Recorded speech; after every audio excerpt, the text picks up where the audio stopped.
Interior, a Pennsylvania nightclub sometime in the late 1980s. Hey, ladies! Welcome to the glam metal capital of the fucking world! What are you talking about, Studley dude? Glam metal? I wish. This ain't the Sunset Strip. Ladies, come on! We're not talking the first wave of glam metal here. We're in Pennsylvania. New school, home of Cinderella, the ancestral home of mother frickin' Poison. Just hop across the Delaware River, my lovelies, and you've got yourself some Bon Jovi and Skid Row. This is where it's at. Ooh, yeah. What do you think, Brandy? Is this guy right? He sure is, Trixie. You know what, hon? I don't think there is anything sexier on this earth than a man who can teach us all about Heavy metal 101!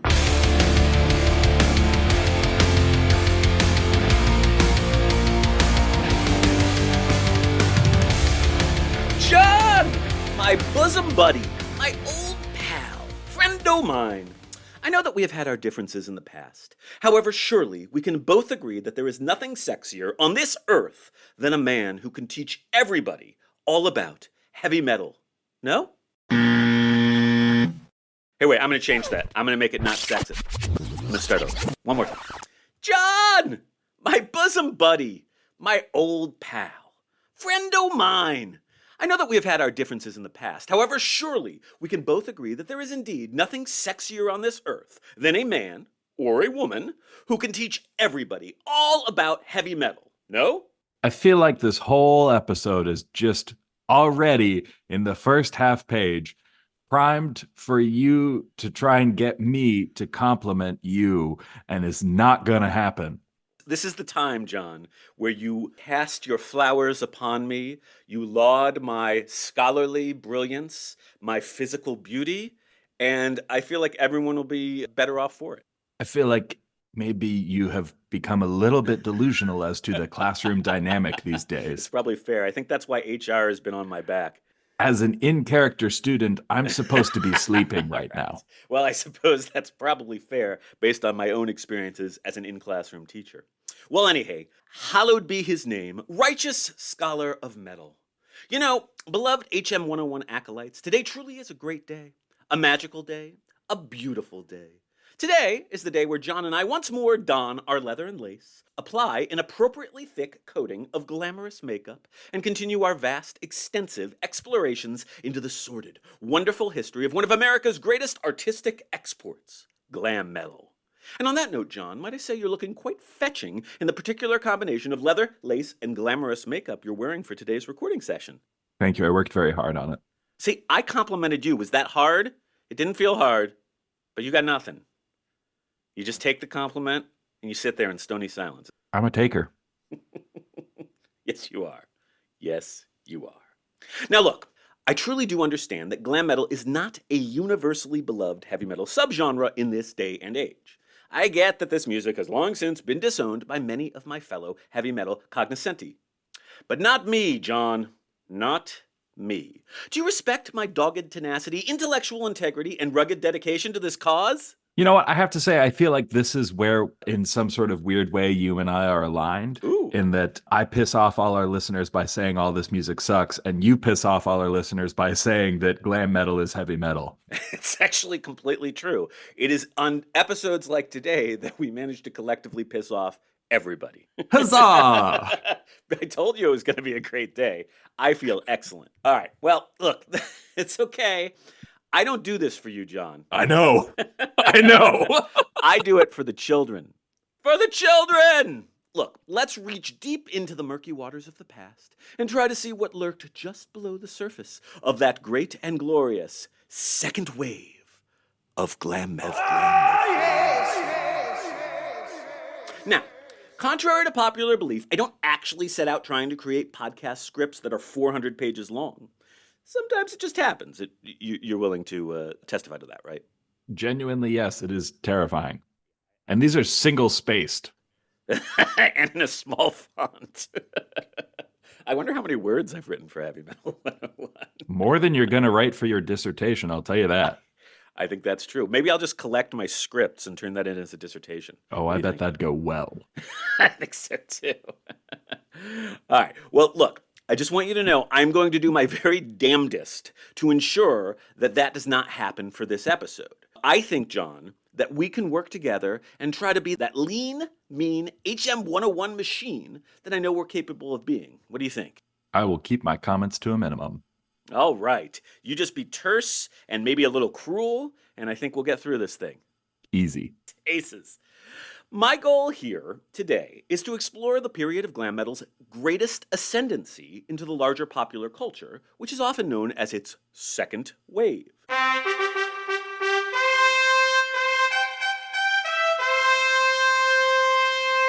This was a period lasting roughly between 1986 through 1991, at which point some band called Nirvana released some tune called Smells Like Teen Spirit, and apparently suddenly glam metal wasn't so much the beloved icon of American culture it had once been. John, are you familiar with that band, that song? Yeah. Huh, I mean, okay. I've heard of Nirvana. I have heard the song "Smells Like Teen Spirit." It sounds intriguing to me. I'll have to check it out. Now, in keeping with our season 3 theme, we're really going to focus only on the 1980s portion of that swath of time, cutting things off, for now, after 1989. John, you get what we're up to today? Second wave glam metal, 1986 to 1989, hookers, blow, good? We're going to talk about 3 years of not at all heavy music. Got it. Let's go. And hookers. Sure. All right. We're going to attempt to cover quite a few bands reasonably efficiently. In part, we're going to do this by framing the discussion into larger categories, an academic technique that I think you'll appreciate. This will allow us to get a general overview of the lay of the land in pop and glam metal circles in this period, and to then more deeply investigate just a few of those particularly essential artists who emerged in the second wave and grew to become among the heaviest hitters of the era. John, we've got structures, and you love a good structure, right? I do love structure. I do this for you. That having been said, are you ready for category numero uno? Let's get into it. All right. Please read out the category name for the nice people. Category 1. The breakout pop metal masterpieces of 1986 and 87. We begin with the nationalization and internationalization of glam-esque glory that occurred at the outset of the second wave. Which, of course, brings us right back to our old friends, Bon Jovi, who we already discussed at great length. In fact, I'd call our entire classic episode, Metal Gets Huge, 3 pop metal masterpieces from 1986/87, utterly indispensable background for this very episode. So go listen to that, and you'll basically have covered most of category number 1. John, they should go listen to that, right? Sure. It's a good one. Very informative. Since we've already covered that material, I'm not going to go into any real detail, but I want to clearly state that the glam-informed pop metal masterpieces of the years 1986 and 1987, most especially Bon Jovi's Slippery When Wet, but also Whitesnake's self-titled album and Def Leppard's Hysteria, all played an enormous role in the ascension of glam metal in these years. These albums also helped to expand the geographical footprint of this music, which in its first wave was relegated primarily to Los Angeles' Sunset Strip. Suddenly, we had glam metal adjacent music emerging from such far-flung places as Sayreville, New Jersey, Sheffield, England, and whatever vast assortment of exotic locales the ginormous collective of people who worked with Whitesnake around this time hailed from. But we already covered those 3 albums. Go us! Before completely moving on, however, I would like to add just one more essential glam-adjacent pop metal masterpiece to our category number 1 roll call. A truly outstanding collection of glammy pop metal tunes from 1986 that we have not previously mentioned on this show. John, any ideas? No. Well, surprise, surprise. John, that would be Europe with their seminal masterpiece, The Final Countdown. John, are you familiar with Europe, not merely as a continent, but also as a world-beating Swedish pop metal band? I literally only know The Final Countdown. I could not even begin to name another piece of music by that band. But you do, of course, know particularly the opening keyboard riff, the Titanic title track, the beautiful, beautiful hit single that is The Final Countdown. I mean, I think genuinely you would be hard pressed to find someone in today's culture who wouldn't at least recognize that music, even if they didn't know what it was or who it was by. My girls, who are 11, sing along with it when it comes on the radio. So, yeah, it has definitely transcended its way from pop metal into universal cultural artifact. I mean, I think it's fair to say that The Final Countdown is probably a bit on the overplayed side, but I do think that that song, as well as the entire album that surrounds it, are all pretty dang fantastic. The Final Countdown didn't do quite the business of, say, a Slippery When Wet, but it did peak at number 8 on the US charts and was certified triple platinum here. Importantly, it also helped spread the glam gospel throughout, unsurprisingly, the continent of Europe. It hit number 1 in Sweden, Switzerland, Spain, and Finland, and was a top 10 smash all across the globe. Now, Europe, like Bon Jovi, never really fit 100% comfortably alongside the truer, bluer glam metal acts, but their brand of pretty hair, pretty faces, and accessible pop metal certainly helped open the floodgates for the utter international chart domination of glam metal's second wave. John, are you sad you weren't yet born into a beautiful world which worshipped at the altar of all that was glammy and occasionally very, very mildly satanic? No. You're okay with it? Yeah. Okay. Good. It's good to be comfortable in your own skin. I think that's important. All right. So we've kicked down the doors via Bon Jovi, Europe, Whitesnake, and Def Leppard. 4 glam-adjacent pop metal bands who had huge albums in 1986 and 1987. Now, we're going to deepen this story by looking in on how some classic metal artists, all of whom we have previously discussed here on HM 101, spent the second wave period embracing this idiom in their own varied assortment of ways. Welcome to category number 2, everybody. John, read it! Category 2. When classic HM 101 faves embraced their glam metal muse. Yes! Yes! Yes! Yes! Yes!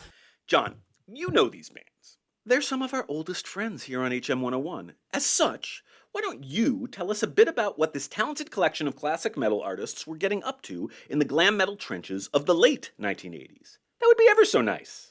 Well, Eric, I'd be happy to talk about some of our old pals from episodes past. For instance, did you know that both Van Halen, newly led by former Montrose singer Sammy Hagar, and the now former Van Halen frontman David Lee Roth both released very glamish pop metal masterpieces in the year 1986?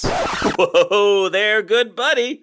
Well, I am more than willing to admit that David Lee Roth's brilliant Eneman Smile, which brought together one of the more impressive collection of shredders in all of metal history as his backing band, is indeed a certified goddamn masterpiece.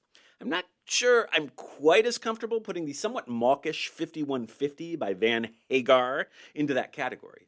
And to be clear, I generally actually do like Hagar-led Van Halen just fine. You're the expert, buddy, and also probably the smartest human being I've ever met. Oh, John, the things you say off of the cuff. I'm blushing. Anyhow, you're probably wondering just who that magnificent collection of shredders who were working with David Lee Roth at this time were, no? Why would I be wondering that, Eric? I'm the one who brought it up in the first place. I clearly already know everything about this. Don't fuck up the script, John. This band, which metaphorically was basically like David Lee Roth being accompanied by 3 Eddie Van Halens, consisted of Steve Vai, guitar, Billy Sheehan, bass, and Greg Bissonette, drums. Holy fuckballs, was that ever a great band. And they made a great album.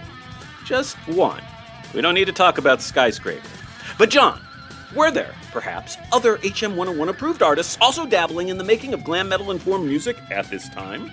Of course there were, Eric. Why, even Ozzy Osbourne was getting in on the glam via his highly polished album, The Ultimate Sin, which was his final work with guitarist Jake E. Lee. Incidentally, it was around this time that we get the legendary story of Ozzy, poolside at a hotel while on tour with Motley Crue, first lapping up a puddle of his own urine from the ground, then snorting a line of ants directly up his nose, and then lapping up a puddle of Nikki Sixx's urine off the ground. That scamp.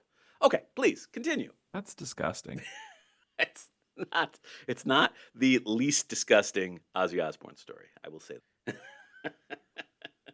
Anywho, if Ozzy Goes Glam wasn't crazy enough, even that most beloved of traditional metal institutions, the mighty Judas Priest, Judas Priest? yes, Judas Priest, were getting in on the fun with their somewhat controversial glam metal release, Turbo.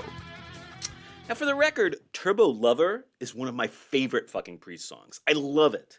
But that having been said, Glam and Judas Priest weren't a particularly natural fit, and Turbo is a pretty weird outlier amongst the larger Priest catalog. There were, however, 3 other classic 70s artists who proved to be quite a bit more successful with their own glam dabblings in this period. John, do you have any idea who I might be talking about? Well, Eric, I can only assume that one of the first things to spring to your mind would be Kiss. Yes, indeedy.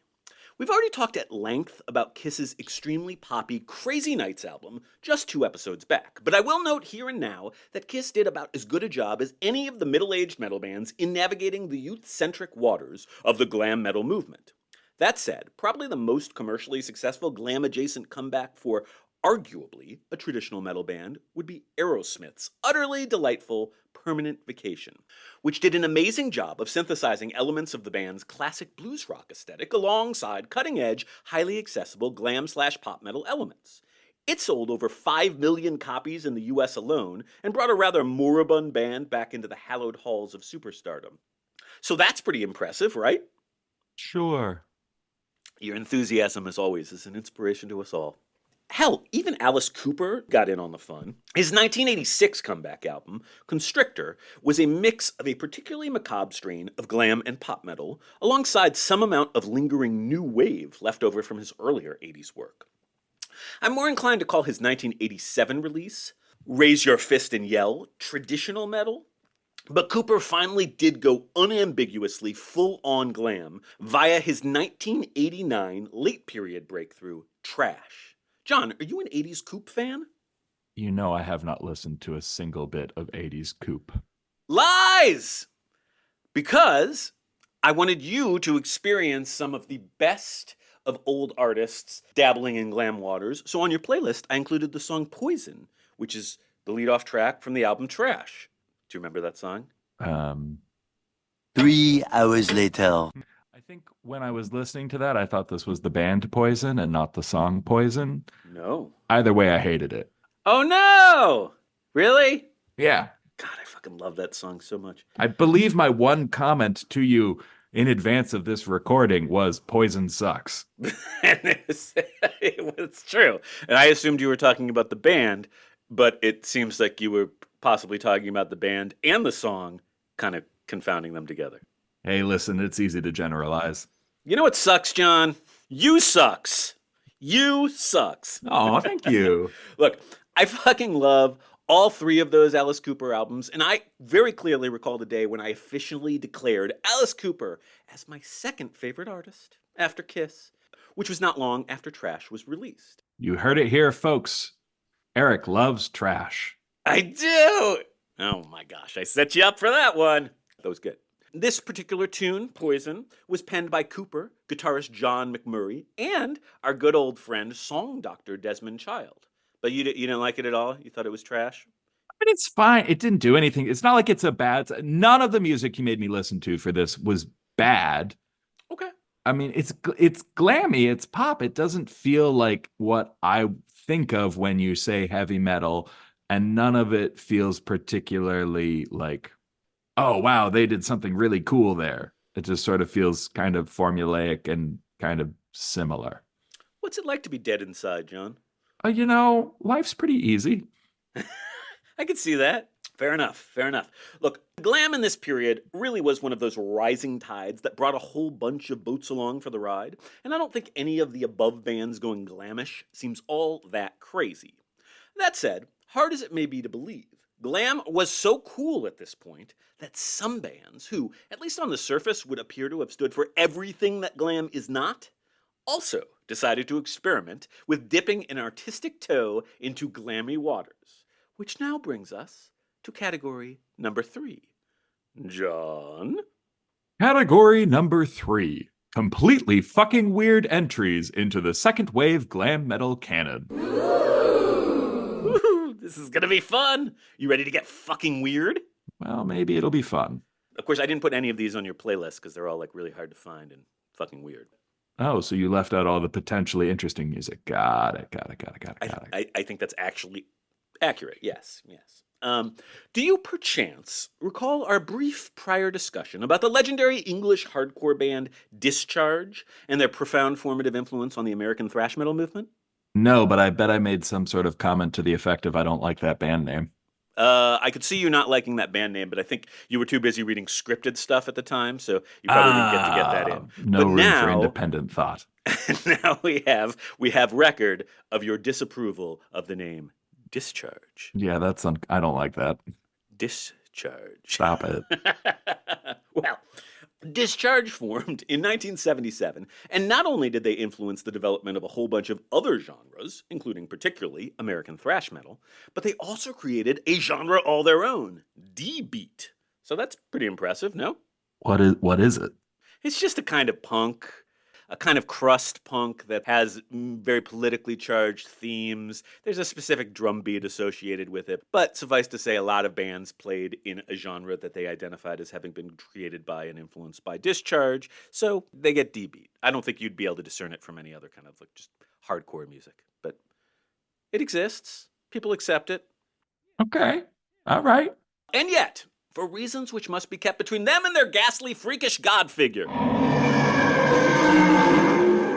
In 1986, Discharge released Grave New World, an album on which they exchanged their signature leftist anarcho-hardcore punk for, wait for it, a glam metal-leaning, fairly mainstream heavy metal sound. Sort of. Ish. Legend has it that the band had recently rediscovered a love for Led Zeppelin, and it was this particularly which was responsible for vocalist Kelvin "Cal" Morrison switching from his punk-style barking to a shrill falsetto, dirty glam vocal approach on Grave New World. John, could anything in the world be more interesting than the idea of a universally respected and beloved iconic hardcore band going glam? I mean, it does sound like the type of thing that would make people who care about this very angry.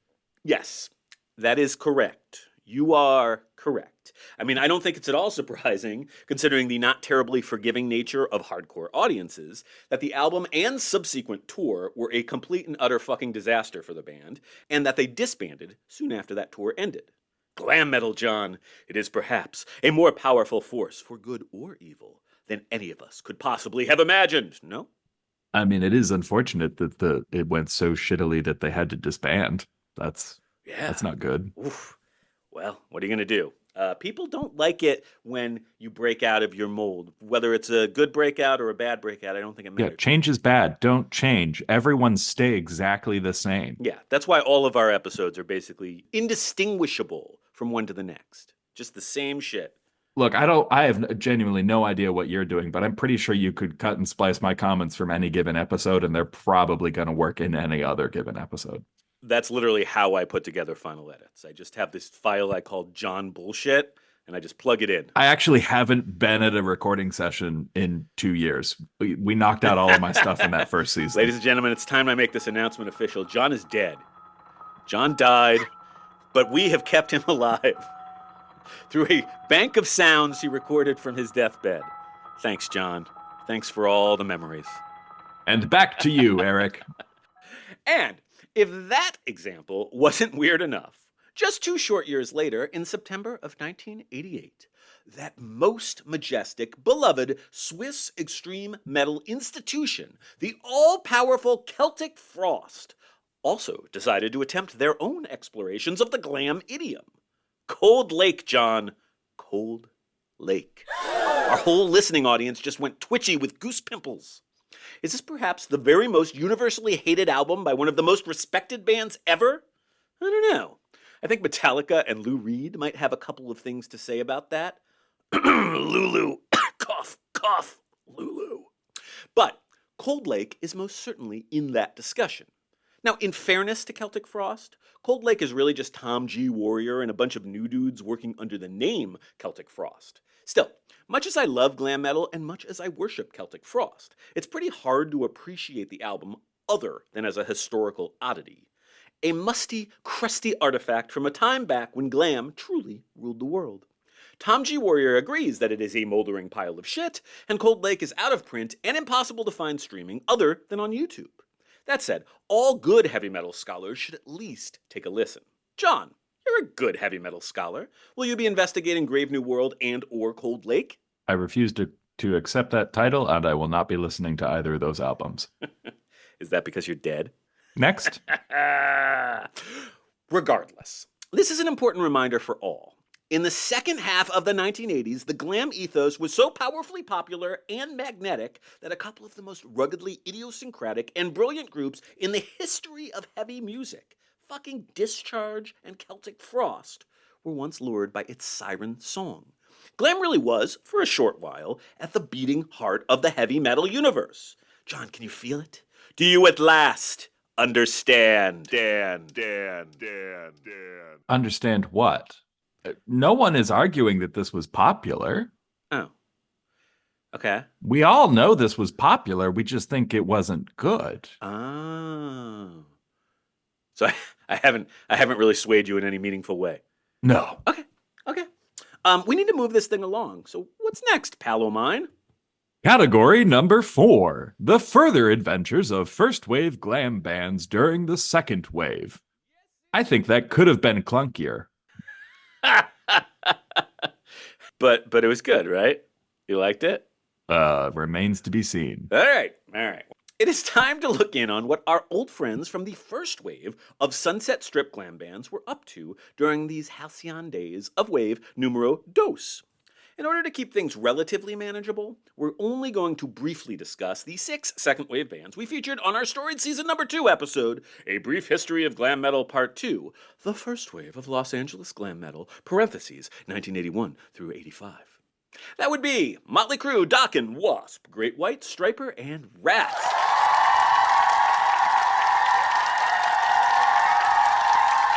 John, I see that you have your head cradled in your hands and are possibly in tears. Are you looking forward to catching up with some of our old buddies? It's just you and the words brief with 6 bands. This is going to hurt. I just know it's going to hurt. You got this. Okay, how's about this? Why don't we tag team this category and blow through this fabulous assortment of great bands and albums expeditiously? How does that sound? Let's go. Are you feeling at all uneasy about this idea of us both tag teaming and blowing an assortment of great bands? Or is that just my own sexual insecurities peeping through? That was fully all on you until you brought it up. Alrighty then. Let's us begin with a first wave glam metal band who were perfectly situated to take advantage of this magical time. Yes, John, it's time to return to discussion of one of the few bands upon which you and I see eye to eye, God's very most favorite glam metal band, the band which once caused you and I to look across a crowded room, stare deeply into each other's eyes, and to fall truly, deeply, and madly in love. Ladies and germs, I'm talking about everyone's favorite Christian glam metalhead, Stryper. John, we love Stryper, right? I mean, yet again, I am chagrined to say that the Stryper song on the playlist was my favorite song on the playlist. I love it. This Stryper thing we have between us is really my favorite legacy of the entire Heavy Metal 101 podcast. It really is. I want you to know that. On October 24th of 1986, Stryper released their second full-length album, the platinum smash To Hell with the Devil. Now, John, I could not resist chasing that magnificent high once more and included a Stryper track on your playlist. What did you think of the title track, To Hell with the Devil? Yeah, I mean, it's a good song. It's a good song. Right? It's catchy. Yeah. Pretty rockin'. It's fun. Mm-hmm. Well played. Good songwriting. Yeah. You're a Stryper fan. It's okay. It's okay. I feel you. Imagine what my Jewish parents must think about my adoration for Stryper. There's such a cognitive dissonance for me between their messaging and my enjoyment of their music. What, you think that's any less true of me? No, normally I don't encounter these types of challenges. Normally my brain just goes, no, I don't like that. Stryper is able to penetrate the thickest of aesthetic hides. Look, I fucking love Stryper. I don't obviously give too much of a fuck about this whole God thing, but if religion did one good thing ever, it was providing us with this wonderful, wonderful band.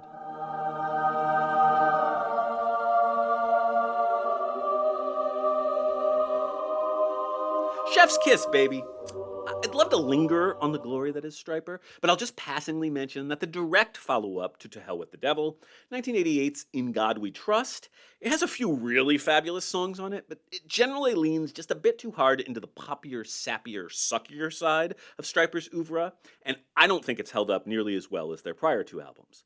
But John, we're forgiving blokes, no? We still love us some Stryper, right? Yeah. Yeah, Stryper! Well, they were the big winners of the inaugural John McKeever Memorial Best First Wave Glam Metal Band award back when we last focused on said bands. John was also at least reasonably positive about Dokken. Ish. John, do you remember Rockin' with Dokken? Vaguely? I mean, I think your comments were something to the effect of it wasn't as good as you thought it was going to be. Hey, that sounds like a positive me. It wasn't negative. It wasn't explicitly negative. Look, everyone sort of kind of a little bit loves Rockin' with Dokken. The ever dysfunctional Dokken, they really only managed to release just one album during Glam's most storied period, the excellent Back for the Attack from 1987. But it really was a very good album, and certainly their biggest popular hit, attaining platinum status and peaking at an impressive number 13 on the Billboard charts. It also included arguably the single greatest heavy metal theme song to a horror movie of all time, Dream Warriors. Fuck the prime time, bitch! From the wonderful third installment of the Nightmare on Elm Street film franchise. John, are you a Nightmare on Elm Street fan? Nope. Have you seen those movies? Nope. Jesus Christ. You know I don't like horror. Moving on! John, for the sake of expediency, how's about you fill us in on the remaining first wave glam bands under consideration HM 101 montage style? I would really enjoy that. Of course, Eric, it would be my absolute pleasure. Wasp had a bit of a false second wave start in 1986, releasing arguably the weakest of their classic albums, Inside the Electric Circus. Singer Blackie Lawless has referred to it as a tired record by a tired band. However, Wasp recovered nicely with their highest charting album of the decade, 1989's The Headless Children, which peaked at number 48 in the US and featured an iconic cover of The Who song, The Real Me. Now that's a good one. Wasp never quite managed to achieve the superstar status of many of their peers. But what about Great White, John? I'd posit that their material, released during the first wave of glam, was fairly inauspicious when compared with that of the other bands under discussion. But however did they fare during the second wave? Why, Eric, I'm so glad you asked. While the first two Great White albums passed relatively unnoticed, peaking at numbers 144 and 123 respectively on the Billboard Top 200, their breakthrough came in 1987 with the release of Once Bitten, which included the hit single Rock Me, and peaked at a considerably more impressive number 23 in the US and achieved platinum certification. I have a fun fact. The first time I ever heard Once Bitten as a young lad was when I checked the CD out of my local library. Viva the public library system. Kay, please continue. We love a good public library. We do. Absolutely. Even greater popular success lay ahead with the 1989 release of Twice Shy, which included the massive hit Once Bitten, Twice Shy, a cover of a song by the English glam rocker Ian Hunter. You see what they did with the title, John. An album called Once Bitten. An album called ... Twice Shy. A single called Once Bitten, Twice Shy. It's all pretty crafty, no?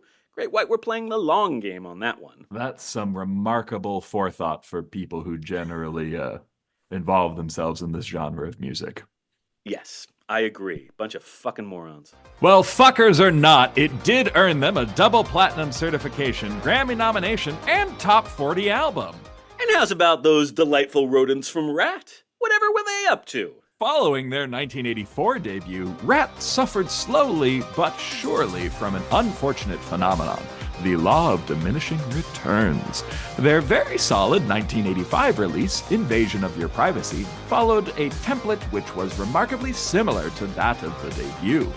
It was followed by the fairly solid 1986 album, Dancing Undercover, which Eric would like to point out features the excellent track Body Talk. Body Talk! Which also more or less followed the very same template. Again, while Invasion had peaked at number 7 on US charts, Dancing, by contrast, peaked only at number 26, and it was clear that Rat were being commercially and artistically overtaken by the younger, sexier bands of Glam's second wave. And yet to come was 1988's Reach for the Sky, which featured some genuinely questionable tunes like Way Cool Jr. or the dreaded I Want a Woman. Yikes! Ah, Rat. Still a great band, gosh dang it. Okay, John, we've got just one more band for this segment, but I know this one might be a bit tricksy for you. Do you have sufficient gumption to tell us about what Motley Crue were up to during this period? As long as I don't have to listen to them, Eric, I am more than happy to tell you all about them. That's the first line you've written for me that genuinely felt like my voice. I know, wasn't that? I thought you would appreciate that. That's good. That's good. That's good writing there, buddy. Good. I appreciate the acknowledgement. Look, I can live with that. It's a deal. All right, this is the big one. Make me proud. It could well be argued that Motley Crue... Thank you for putting in the umlauts this time. Read it like a normal person. It could well be argued that Motley Crue single-handedly kicked off the second wave of glam metal with their state-of-the-art glam release from June 21st, 1985, Theater of Pain. This was the band's most accessible album to date, and in hitting number 6 on the Billboard charts and eventually being certified quadruple platinum, it was proof of concept for the continuing viability of glam as a massively popular genre moving into the second half of the 1980s. And this, despite the fact that the album fucking sucks. Sorry, just saying. Not great. Not great. That's Eric saying that. Yeah, it's terrible. Terrible album. It was during the tour for Theater of Pain, while the band was playing in London, that bassist Nikki Sixx first nearly died of a heroin overdose. Yes, this was just the first time. That's right, kids, don't do drugs. Or perhaps your unconscious body might also someday be found in a London dumpster. Sixx survived the incident, however, and the band went on to release their massively successful fourth album, Girls, Girls, Girls. Also sucks! On May 15th, 1987. And in December of that same year, Sixx suffered yet another heroin overdose. He was officially declared dead, but was eventually revived, as was soon to be musically documented in the Motley Crue hit Kickstart My Heart. At this point, the entire band entered rehab and then recorded their sober album, Dr. Feelgood. Which fucking also sucks. God damn it. They did that in Vancouver with the legendary Bob Rock at the helm. It became a number 1 hit, further securing Motley Crue's status as one of the very most significant bands of the era, regardless of the consistently unfucking believably awful singing of Vince Neil, which, along with the greatness of Stryper, is one of the few things in this world upon which Eric and I agree. Amen, sister. If we wanted to tie this whole segment into a nice neat bow, we might mention the cultural pinnacle of 1980s glam metal that was the legendary Moscow Music Peace Festival, which occurred on August 12th through 13th of 1989 and featured Bon Jovi, Ozzy, Motley Crue, The Scorpions, Soviet Russia's very own glam metal band, Gorky Park, and 2 fantastic second wave bands we'll be discussing shortly, Cinderella and Skid Row. John, can you even fucking imagine the glory of this monumental celebration of glasnost and American sleaze rock? There's another cognitive dissonance here of the idea of a Moscow Music Peace Festival featuring glam metal. Yeah, it's a different world. Well, John, I don't have to imagine what the beautiful celebration of American glam metal and Soviet glasnost was like, because the concerts were broadcast on MTV, and I watched the entire magnificent event in a state of delirious euphoria back in the day. It was beautiful, my friend. Just beautiful. In fact, I think it's probably fair to say that glam metal single-handedly ended the Cold War. All right. We need to get our asses into gear, out with the old and in with the new. Let's meet a whole new slate of second-wave glam metal characters. Won't that be swell? I guess we'll find out. This is so fucking swell. John, speak it into being. Category number 5, glam metal, the next generation. Now, this is the collection of bands that just so happen to be coming onto the scene at the very same time as a metal-hungry young lad named Eric. So you can probably imagine that I feel a certain attachment to this particular collection of artists. These are my dudes. Let's just begin with arguably the most significant of the glam bands that hit the scene during the second wave. A band which gets a lot of shit from a lot of people, but whose contribution to the idiom truly was monumental. John, are you ready to talk about some motherfucking Poison? Yeah, baby. I guess so. Big John, you're not a big Poison fan, are you? No, all 3 forms of poison that I had to interact with for this playlist were not appealing to me. That Alice Cooper song is fucking amazing. You're an idiot. Actually, I really like both those Poison songs, too. You are an idiot. Jesus. I, by contrast, was a fucking huge Poison fan. Their posters festooned the walls of my childhood bedroom. And, well, I'll confess that some of their music has lost its luster in the years since I've become a grown-up and had the opportunity to reevaluate many of my youthful musical dalliances. I usually still do love Poison's debut, which I think is a true masterpiece of the high glam idiom. But let's not get ahead of ourselves. This is an important subject, and I'm going to give it its just desserts via the application of my best gruff narrator, voiceover style. You ready for this, JJ? JJ? JJ. John. Sure. John Jakeever. That was worse. Keep going. What's your third take? Jerky John. That's my radio disc jockey name. I like it. Yeah, that's good. Okay. Well, on the surface, Poison might seem like the very Sunset Strippiest of the Sunset Strip bands. In actuality, the band that would become Poison formed in 1983 in the not-so-glamorous Pennsylvania borough of Mechanicsburg. A band which was first known as Paris was founded by vocalist Brett Michaels, drummer Ricky Rocket, and guitarist Matt Smith.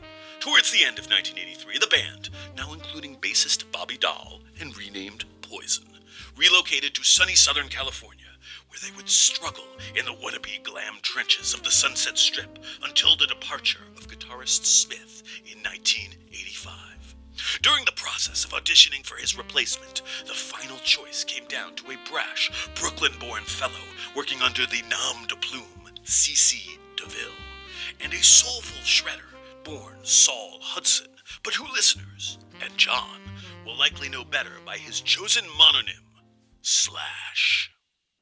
John, does it surprise you that the legendary future Guns N' Roses Axemaster Slash quite nearly became a member of Poison in 1985? Well, I didn't know that. Surprise is too strong an emotion for me to feel about this band. All right. In similarly fun news, DeVille, who of course went on to win the gig with Poison, had only just recently turned down an offer to join up with beloved HM 101 favorite Stryper. Holy glam metal incestuousness, Batman. Okay, back to the narrative, but maybe just a bit less portentously.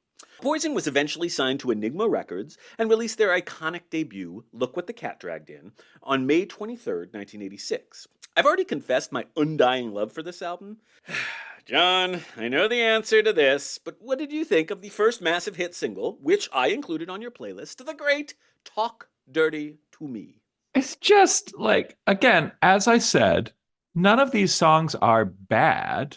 They're just like, they're very formulaic. The sound doesn't sound special.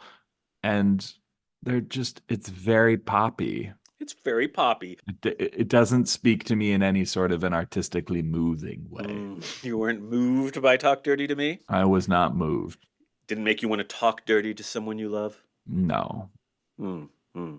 I like every song on this album, but my very, very, very favorite is the title track, which I think gets at the grittier, more punk-infused side of the glam metal movement that a lot of people are inclined to forget about. But not us, John. Not us. We're going to actually take a listening break here to give the people an oral peek into that rawer, sexier, hungrier side of second wave glam. If you have ever utterly dismissed Poison as a bunch of poppy poser pretty boys, or if you just want to rock out to a great second wave glam tune, pause the podcast, click on the link in the show notes, and take a listen to the title track of the debut album, Look What the Cat Dragged In.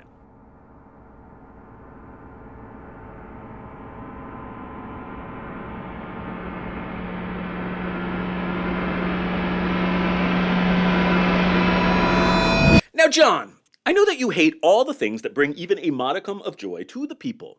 This is well established. Yes. But isn't that a delightful fucking song? Well, so let me answer your question with a question, Eric. Mm-hmm. 2 parts. Can something be delightful and gritty? And part 2, can you please define what the hell is supposed to be gritty about that song? Oh, it's got a great riff. Don't you think the riff is pretty gritty? And it's all sleazy. It's all about, I went to bed too late. My poor head's still swimming from too much booze. I got a girl on the left of me, a girl on the right. I know damn well I slept with both last night. That's gritty. And probably true. I just don't.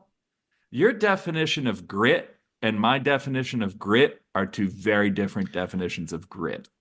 Okay, here's what that song makes me think of.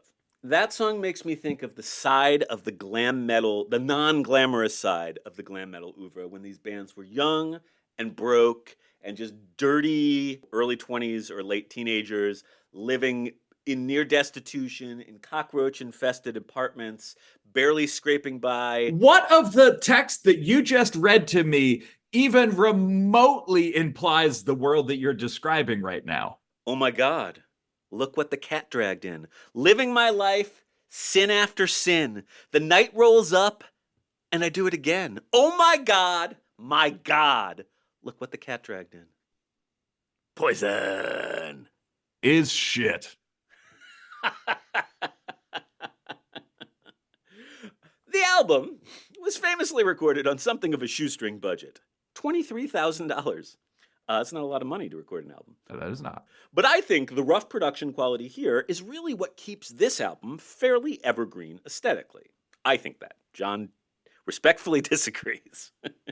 The songs are delectably poppy, but there's enough metal and even punk grit herein, in my estimation, such that it all still works. For me. Maybe not for everyone. Maybe not for John. Maybe not for some of our listeners who I piss off by doing these glam metal episodes. But that's okay. Regardless, it certainly did work for people back in the day, peaking at number 3 on the US charts and eventually certifying 3 times platinum. Of course, Poison, at least at this point, were quite literally the glammiest of the glam bands, and so when the eventual backlash did come, their legacy was pretty damn decimated. Anyhow, Poison were off and running and would be on to bigger, if not necessarily better things with their sophomore release, Open Up and Say, Ah, from 1988, which went 5 times platinum and scored the band their only number 1 single via the lovely ballad Every Rose Has Its Thorn. One of my karaoke staples. In fact, I hired my bar mitzvah band only based on the fact that that song was in their repertoire. So that says something. Another single from that album is a John favorite, Nothing But a Good Time, which, along with Every Rose Has Its Thorn, was prominently featured in HM101's least favorite musical of all time, Rock of Ages. John, how does it feel today to be excavating some of the source material from that special, special show? Not great. Now, maybe next time you watch it, you'll have more of an appreciation, understanding the grit and the underlying anti-glamour below the glossy surface of Poison's visual and oral aesthetic. I cannot overstate how much I hope that I never have to see Rock of Ages with my own 2 eyes. Respect. Now, other than one little group to be named shortly, Poison really were probably the biggest and most important of these new glam bands that emerged in the second wave. But there is another band that was quite nearly as big, and I'd absolutely love it if you could tell us all about them. John, it's Cinderella time. read us a nice fairy tale, would ya? Cinderella isn't just that famous folk tale and eventual classic Disney film, which was first written down by the Italian author Giambattista Basile in 1634. No, sir. It was also, for our purposes, more importantly, a Pennsylvania-based glam metal band originally formed in 1983 by singer and guitarist Tom Kiefer and bassist Eric Brittingham. It was via the intervention of a fairy godmother named John Bon Jovi that the band was, in 1985, signed to a record deal with Mercury/Polygram. The lineup that recorded their legendary 1986 debut album, Night Songs, consisted of Kiefer, Brittingham, as well as Brittingham! whatever. Kiefer and Brittingham! Their music sucks. As well as dearly departed guitarist Jeff LaBar. Your music sucks. The band entered the studio with drummer Jim Dernick. Dernick? I think so. Nobody knows who this guy is. So, well, let's go with Dernick. Jim Dernick. D-R-N-E-C? Yeah. Wow. But he was soon fired from the band for being unable to... Wait, just read the Dernick. I said that! How many times do we need to say Dernick? Dernick. Jim Dernick was the drummer, but he was soon fired from the band for being unable to successfully lay down his drum tracks. Because he sucked and now he's not famous. Poor Jim. Session drummer...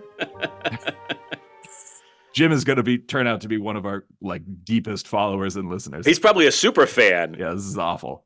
Hey Jim, tell us how to pronounce your last name. Yeah, please. We want to be correct. Historical accuracy is very important to us. Just like being able to lay down a drum track.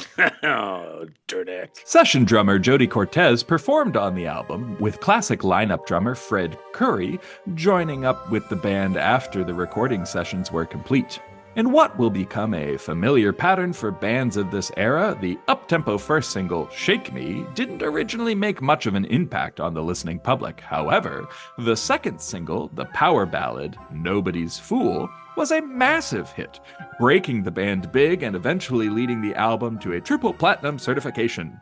Cinderella also benefited from an opening slot touring with their mentors, Bon Jovi, which was a rather choice gig, with Bon Jovi then touring in support of their utterly massive Slippery When Wet album.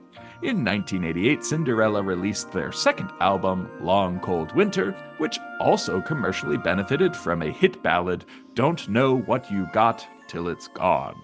This album provides an early example of a glam metal band seeking more credibility via a rootsier, blues-based approach, though it would be far from the last time that would happen.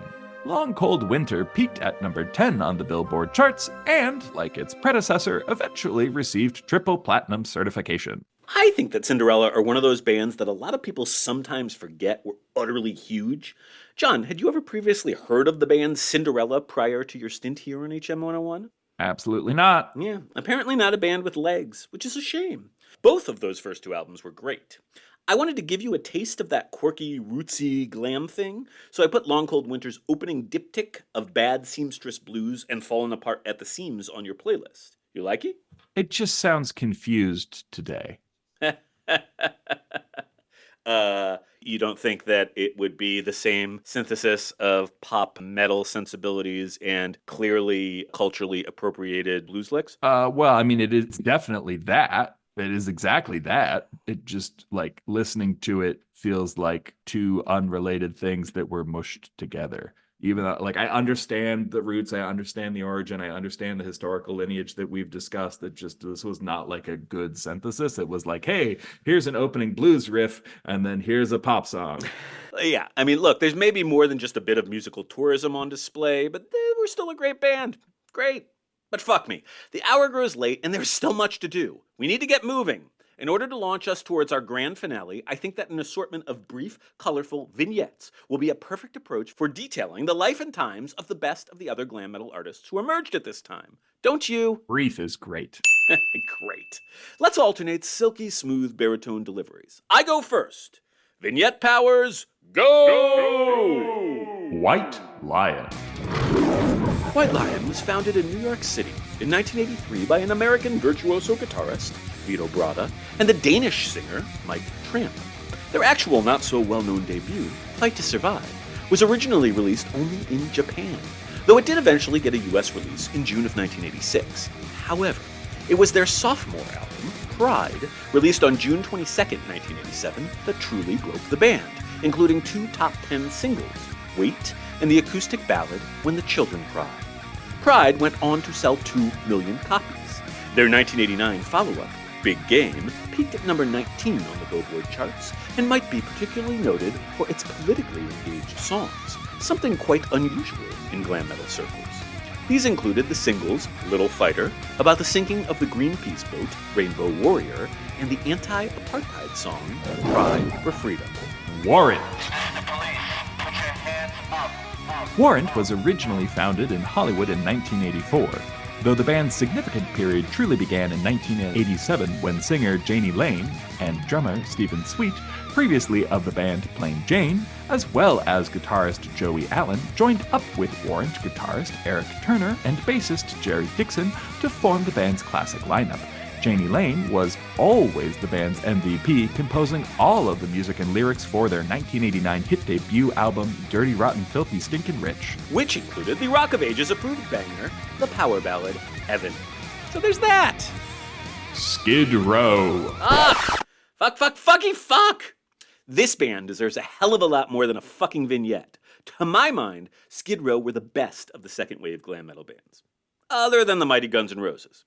In fact, I'd argue that their sophomore album, 1991's Slave to the Grind, is the great artistic masterpiece of the glam metal oeuvre, or possibly its second greatest masterpiece. But alas, we aren't here to talk about that, are we? No, we're not. So more on Skid Row eventually, but for now, just a really quick introduction. The whole of the instrumental portion of their classic lineup came together in Tom's River, NJ, in 1986. Guitarists Dave the Snake Sabo and Scotty Hill, bassist Rachel Boland, and drummer Rob Affuso. Sabo had grown up with a young lad named John Bon Jovi, and with his always helpful assistance, the band secured the attentions of Bon Jovi manager and world-renowned cocaine dealer Doc McGee. In 1987, Skid Row scored a major coup, hiring a then 18-year-old virtuoso vocalist who was born Sebastian Philip Birk, but who works under the delightful nom de plume, Sebastian Bach. He was also, incidentally, the godson of my high school health teacher. Anyhow, with a mix of extraordinary talent and extraordinary patronage, the table was set for a major label debut with Atlantic Records and an eponymous debut album, which was released on January 24th, 1989. This was a pretty amazing debut, and it managed to go 5 times platinum. So, yowza. Seriously, few glam metal albums hold up as well as the first 2 Skid Row albums have held up. Everyone, go and listen to those albums. Now! We'll wait! Faster Pussycat and LA Guns. Wait! I know it's your turn. Sorry for yet another interruption, but before John provides us with our final double vignette, I have a broad contextual note to interject. In retrospect, the second wave emergence of a grimier collection of glam bands, like LA Guns and Faster Pussycat, for instance, can be understood as the beginnings of an all-important glam subgenre, which is sometimes known as dirty glam metal. Okay then, dirty glam metal. John, tell us about it, stud. Both Faster Pussycat and LA Guns emerged from the same legendary glam metal scene in Los Angeles, California, which had birthed glam's first wave. Faster Pussycat was founded by local scene stir and future co-owner of the Sunset Strip Club, the Cat House, Tammy Down, in 1985. The band released their rather sleazy and unpolished eponymous debut in 1987 and eventually managed to achieve their first and only gold certification via their bluesy sophomore album, 1989's Wake Me When It's Over, which vaunted to success on the strength of a hit ballad, House of Pain. LA Guns, meanwhile, share not just a single word, but actual DNA with Guns N' Roses, originally founded by guitarist Tracy Guns in 1983. By 1985, LA Guns had merged with another Los Angeles band, Hollywood Rose, which at the time featured a singer named Axl Rose and a guitarist named Izzy Stradlin. The resultant band was appropriately renamed Guns N' Roses. Guitarist Guns left relatively soon thereafter and reformed LA Guns, eventually bringing in British singer Phil Lewis, formerly of the influential proto-glam metal band Girl. LA Guns released an excellent self-titled debut in 1988 and the more commercially successful sophomore release 1989's Cocked and Loaded, which, like many a glam album before and after, rose to particular public prominence based on the success of yet another hit ballad, The Ballad of Jane. End of second wave glam metal vignettes. What a delightful, zigzaggy journey through second wave glam metal history that was. John, did you have a good time or what? Sure. Yeah. Of course, we're all here for the main event, aren't we? When Heavy Metal 101 stops being polite and starts getting real. That's right. It's time to talk Gn'F'nR. John, what are your thoughts on the great American musical institution that is, was, and always shall be Guns N' Roses? Well, this is one of those bands that I did actually know before this show. You like them, right? I like some of their songs, yeah. Okay. I mean, you have to understand, I come from the era of music. By the time where I was making musical decisions for myself, we didn't buy albums. Yeah. We bought tracks. So you made me listen to, am I getting ahead of things? No, you can play it out there. You made me listen to all of Appetite for Destruction, and I knew like the big hits from Appetite for Destruction because I purchased those tracks independently because they were songs I liked. So you liked some famous Guns N' Roses songs coming into this? Correct. Okay, that's nice. So you're something of a fan? Are you aware of much of the history behind this fine ensemble? No. Surprise. But that, my friend, is why we're here. So we've already discussed a bit of their origin story with the melding of two bands, LA Guns and Hollywood Rose, in Los Angeles. The complete lineup at that time consisted of Axl Rose, Izzy Stradlin, and Tracy Guns, as well as drummer Rob Gardner and a Danish bassist named Ole Beich, who, fun fact, was briefly a member of Satan's house band Merciful Fate. Beich was only in Gn'F'nR for a vanishingly brief time and was replaced by classic lineup bassist Duff McKagan after just 2 rehearsals. When Tracy Guns left, he was replaced by a fellow who had formerly played in Hollywood Rose and who had quite nearly become a member of Poison. This fine lad was, of course, our beloved buddy Slash. Everybody loves Slash. Hell of a guitarist. Funny Instagram poster. Ooh, a fun Slash fact. Were you aware that Slash was born in London? I was not. Indeed. He moved to the U.S. at the tender age of 6, an international man of mystery to boot. Drummer Gardner eventually quit the band and was replaced by yet another former member of Hollywood Rose, Steven Adler. And so, by the summer of 1985, the classic lineup of Guns N' Roses was fully assembled. John, please read the official roll into the record using appropriately reverential tones. Axl Rose, lead vocals. Slash, lead guitar. Izzy Stradlin, rhythm guitar. Duff McKagan, bass. Steven Adler, drums.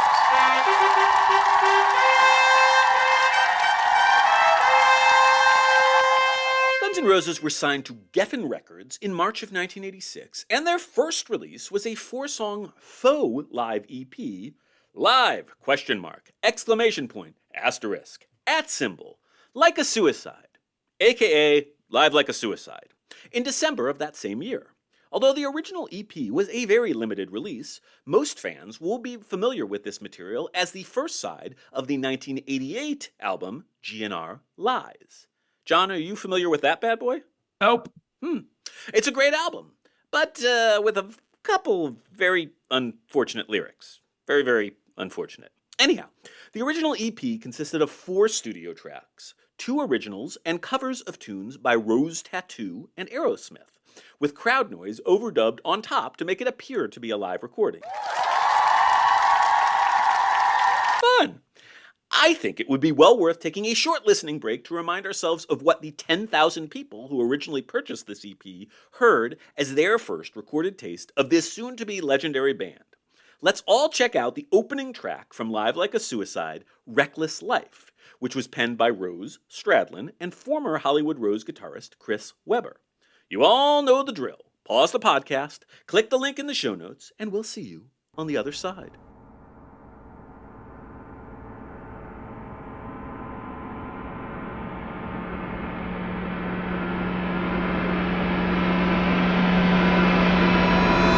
Oh, great and wondrous John. What did you make of this early slab OG Gn'F'nR? That was fine. Yeah, that's fair. I think the material on Live Like a Suicide is all solid, but generally unspectacular. It's all right. Yeah. You and I think, are in agreement here. It didn't bowl you over? No, Wasn't like hearing Welcome to the Jungle for the first time? it was not. Yeah. In candor, I really don't think the EP provides all that much in the way of a preview of the glories that were soon to follow, but, it's a perfectly fine little historical musical artifact. Now, before we get to those very glories, we've a couple more preliminaries to deal with. We've already discussed Slash a wee bit, but I think a few moments spent on each of the other members of the classic lineup might be worth our while. First off, let's deal with the elephant in the room, one William Bruce Rose Jr., a.k.a. W. Axl Rose, a.k.a. William Bruce Bailey, a.k.a. Bill Bailey, a.k.a. Axl Rose. You get all that? I'm going to forget in 5 minutes anyway. Now, I have a fun fact I actually only learned like a year or two ago from, of all sources, a formal academic paper written about heavy metal. John, were you aware that Axl Rose is an anagram for oral sex? No. I mean, I can see that now. I can read that. I know. Yeah, I think we could all see it in theory. It was hiding in plain sight. You telling me this guy's a fucking nerd? Because the only people who like anagrams are fucking nerds. Yeah, I think that's accurate. Although he became something maybe else when he got famous, I think that Axl was a bit of a nerdy weirdo in the early days. I think that's probably accurate. Unfortunately, he also has a legacy of racism, homophobia, violence, and generalized dickishness to live down. Yikes. But, yeah, there can be no question that, for better and worse, Axl Rose is probably the single most important member of Guns N' Roses. You telling me we're about to spend the rest of this podcast talking about a horrible person? No. A horrible person's band. Great. Love that for us. He was born in Lafayette, Indiana. He relocated to sunny Los Angeles in 1982, where he eventually founded the band Hollywood Rose. Next up is Hollywood Rose's co-founder, Izzy Stradlin, who was born Jeffrey Dean Isbell, and who also grew up, along with Axl, in Lafayette. And I've got a fun fact about Izzy. Although he graduated with a not-so-impressive D average, Stradlin is the only member of the classic lineup who actually does have a high school diploma. So, go Izzy! We're proud of you. Yikes. And then there's bassist Michael Andrew McKagan, a.k.a. Duff, who grew up in Seattle, Washington, and spent his formative years playing drums, guitar, or bass in an assortment of punk bands, including one tastefully called The Farts. Nice. With a Z. That's good. With a Z, yes. Last up is drummer Steven Adler, who was born Michael Coletti and hailed from snowy Cleveland, OH, home of my alma mater, the Cleveland Institute of Music. Now, most importantly, Steven's mother was Jewish, which according to Orthodox tradition makes Steven a fellow Jew. Welcome to the tribe, Stevie. L'chaim. Oh, and he eventually became a fucking huge heroin addict, which led to him being fired by the band in 1990. So that's GNR, the human beings. John, you feel like you now know these dudes just a little bit better? I do, and I don't feel great about that. I could see that. I really could. Now look, my take is that Appetite for Destruction is the single greatest album to emerge out of the glam metal subgenre. So let's actually discuss this gosh dang album. John, because you're such a fan, I'm going to give you the first stab at this. Please lovingly tell us the story of one of the great artistic achievements in all of heavy metal, and arguably the single greatest debut album of all time. An assortment of producers were considered for the album that would become Appetite for Destruction, including Spencer Proffer, Manny Charlton, Paul Stanley, Mutt Lang, and Tom Werman. But eventually, Mike Klink, who had only previously produced 2 albums, was selected. Recording began in January of 1987 at Rumbo Recorders in Canoga Park, and was finished on June 27th. The album cost $365,000 to make, an unusually high budget for a debut. But as it went on to sell 30 million copies worldwide, it would seem that this was a wise investment. The tracks that made it onto Appetite for Destruction have a variety of different origin stories and/or fun facts attached to them, and as such, we have created a brief track-by-track discourse for your listening pleasure. All right, let's take this in album order. Rose composed the lyrics to Welcome to the Jungle while visiting a friend in Seattle, and the band collectively assembled the music in approximately 3 hours, borrowing the song's breakdown from a tune McKagan had previously written for one of his formative punk bands. This was the band's first U.S. single, released on September 28, 1987. McKagan brought It's So Easy to the band, which was co-written with his neighbor guitarist West Arkeen. This was technically the band's very first single, co-released in the UK along with Mr. Brownstone on June 15th of 1987, over a month before the album came out. A fun story about Night Train is that its pre-chorus was originally its chorus until Axl Rose played the song for Paul Stanley, swoon, who heard the demo and made the brilliant suggestion to expand the material by turning the chorus into a pre-chorus and adding a new chorus. Yay, Paul Stanley!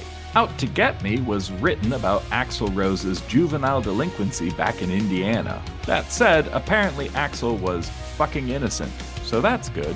Mr. Brownstone was written about the band's troubles with heroin and was a co-write by Slash and Stradlin. The lyrics were originally written onto the back of a grocery bag. Paradise City closes the G side of the album and was the band's third single released in the US. It was composed collectively by the band in the back of a rental van as they were driving home from a gig. Slash came up with the line, "Where the grass is green and the girls are pretty," but preferred to alternate versions, "Where the girls are fat and they've got big titties."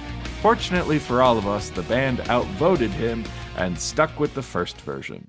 We flip the cassette over, and My Michelle opens the R side via its slinky, sinister, clean guitar introduction. It was written for a former girlfriend of Slash's and friend of the band, Michelle Young, who had expressed a desire to have a song written about her. Apparently the lyrics were a bit too ruthlessly honest about Michelle's life, which made the band nervous. But good news! She loved the song and eventually got off of drugs and got her shit together. So all's well that ends well with Michelle. Ha! Think About You is an Izzy Stradlin joint, and he plays lead guitar on the track. Also, tell me this isn't obviously a total fucking glam metal song. But I digress. Sweet Child of Mine was the band's second US single, released on June 21st, 1988, and it made them the biggest band in all the land. This was GNR's only #1 hit song. The now legendary introductory riff started off as a joke, with Slash just fucking around with what he considered to be a goofy circus tune during a jam session. Silly Slash. Axl wrote the lyrics for his then-girlfriend, Erin Everly. How kissy squishy of him. You're Crazy is about one of those girls who wants to have sex just, like, all the fucking time. This sort of thing, obviously, is a huge problem for everyone on Heavy Metal 101 podcasting team, and we can relate to Axl. The struggle is real. Anything Goes was originally a Hollywood Rose song and included a writing credit for former Hollywood Rose guitarist Christopher Weber. It's also a song on this album that I pretty much always forget exists. Rocket Queen had been started as a song for Slash, McKagan, and Adler's previous band Road Crew. Most fascinatingly, this track includes the sounds of Axl Rose having sex with a groupie named Adriana, who was sort of Steven Adler's girlfriend, in the recording studio. The anecdote is further evidence of Axl's utter awfulness. Unsurprisingly, all of this horrified Adler. It also led to years of drug and alcohol abuse for poor Adriana because, quote, "I had this extreme guilt and shame and stuff." So, Axl equals fucking awful human being. I mean, it's an incredible closing track, but that's kind of a lot, right? Yeah, that's real shitty. Yeah. That's what you call real shitty behavior right there. Good work, team. That's Appetite for Destruction in a nutshell. I am not including any assigned listening for this album because if you haven't listened to it, your assignment is simply to rectify that immediately. I might here point out that as huge as this album was at the time, and beloved as it still is nearly 30 years later, in those days, Appetite wasn't much of a critical darling. But we've established nothing if not that critics are fucking stupid, so who cares? John, do you care? Not about critics, no. Me neither. There are all sorts of behind-the-music type stories that could be told about GNR around this time. Maybe someday we'll do that, but for now, I'll just note that before becoming riot-inducing headliners, GNR opened for bands including Motley Crue, Alice Cooper, Aerosmith, and Iron Maiden, touring in support of Appetite. GNR went on to release the Lies album on November 29, 1988, which combined the Live Like a Suicide EP as its first side, along with 4 acoustic songs, including the massive hit Patience and the incredibly offensive One in a Million as the second side. Appetite had made it to number 1 on the Billboard charts, and Lies managed a still pretty impressive number 2, eventually going 5 times platinum. And that's all I've got to say about that. John, we talked about Guns N' Roses. Wasn't that nice? No. I mean, basically what I learned is that this Axel fellow is a real shithead, and then we had to talk about him for 30 more minutes. You've learned the truth, and the truth is never a bad thing. Look, I think this was a real good day, spent amongst a whole bunch of really fun bands. But now we must depart. Should we close by checking back in on our super weird opening skit from the Pennsylvania nightclub? Or should we just tell the nice people how they can reach us and get the fuck out of Dodge? Let's go with the latter. Okay then. Why don't you do that? As always, we would love to hear from you. You can reach out to the Heavy Metal 101 podcast anytime, either via email, voicemail, or social media. Every one of those links can be found in the show notes, so click away and say hello. Indeed. It always puts a big old smile on our faces when people reach out. Also, if you haven't done so, please do consider writing us a nice review and or clicking on that there 5th star to help let other people know how very much fun we all have here at HM101. Anything you can do to get the word out is always so very appreciated. John, we're done with the rise of glam metal. Now all that we've got to look forward to is the precipitous fall. Darkest tragedy and deepest despair await us. Won't that be a joy to explore? You're telling me we have to talk about the part where this music gets bad? Oh, we sure do, mon ami. Oy, boy. It's gonna be a hell of a ride, my friends.